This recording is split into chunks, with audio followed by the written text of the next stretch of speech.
네, 비하인드 뉴스 정치부 이성대 기자와 함께하겠습니다. 시작할까요? 네, 첫 번째 이슈 바로 보겠습니다. 네, 우리가 한 건 했다.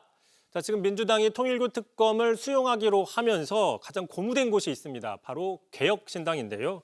자, 실제 지난주였죠. 자, 이준석 대표가 통일교 특검을 개혁신당과 조국혁신당이 후보를 추천하자라고 촉구한 바가 있었는데 자, 자신들이 앞장서 제기했던 특검이 받아들여졌다라는 어떤 자평을 하고 있는 겁니다. 직접 들어보시죠. 예, 더불어민주당의 특검 수용 거부를 맹비난하는 모두 발언을 준비를 했었는데 모두 발언이 사실 쓸모가 없게 됐습니다. 아무튼 이준석 대표님 특검 제안하셔가지고 큰 건 한 건 하신 것 같습니다. 뭐 아직 완전하게 된 건 아니지만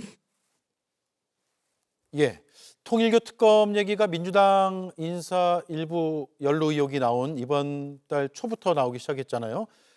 그걸 이제 불을 지피는데 개혁신당이 주도적인 역할을 했다. 이런 의미인가요? 뭐 그렇게 분석을 하고 있는 것인데요. 자, 개혁신당이 그동안 좀 존재감이 미약했던 비교섭단체, 미니 정당이었죠. 자, 그런데 이제 통일교 특검을 자신들이 주도했다고 하면서 또 국민의힘과 회동을 하면서 모처럼 전국을 주도했다라는 분석을 하고 있다 이런 평가가 있는 겁니다.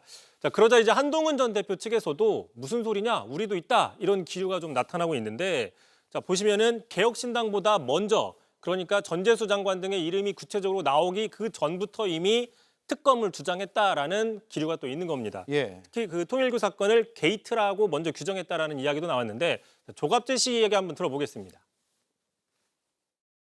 한동훈 전 대표는 대장동 항소 포기, 통일교 게이트, 론스타 승소 등으로 연일 최고의 뉴스메이커 역할을 민주당 및 장동혁 세력을 상대로 아주 힘겨운 양면 작전을 하고 있는데 네.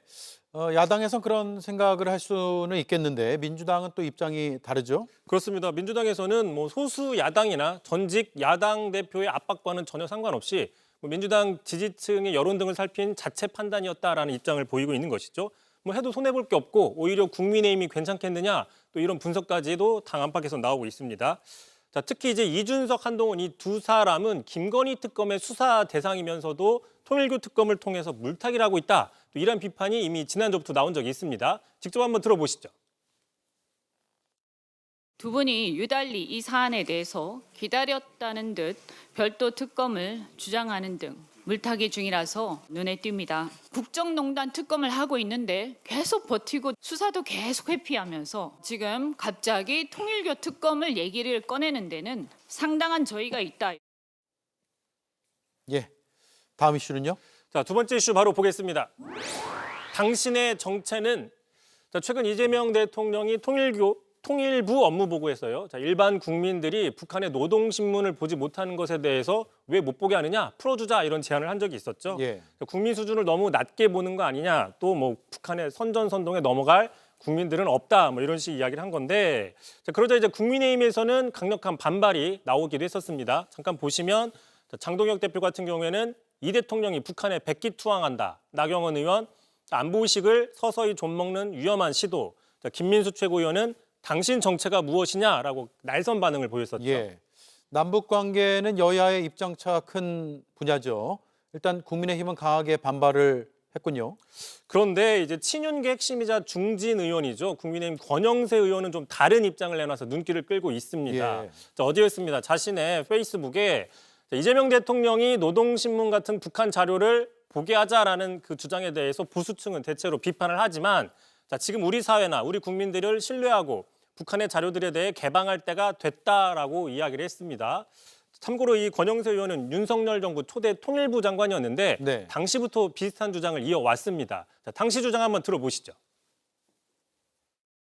지금까지는 일반 국민들은 전혀 볼 수가 없는 건가요? 제한된 범위 내에서는 볼 수가 있었는데 조금 더 편리하게 볼 수가 있게 하겠다. 우리 국민들이 성숙하셔가지고 노동신문에서 어떤 선전 문구로 가득 차 있더라도 그게 선전의 벽을 넘어서서 북한의 실상을 꿰뚫어 보실 수 있다. 예. 국민의힘에서 친윤그룹 안에서도 입장이 상당히 갈리는 모습인데 그러면 오히려 국민의힘 안에서 논쟁이 활발히 벌어질 수도 있겠네요. 앞으로 뭐 그렇게 될 가능성이 있다라는 것이고요.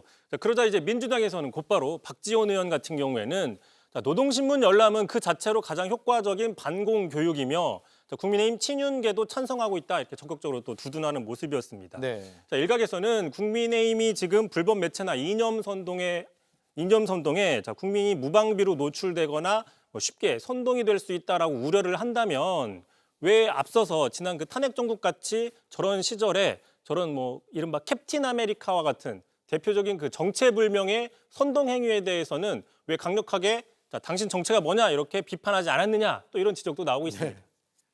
알겠습니다. 여기까지 듣죠. 이성대 기자였습니다. JTBC 뉴스를 시청해 주셔서 고맙습니다. 저희는 저녁 6시 30분 뉴스룸에서 뵙겠습니다.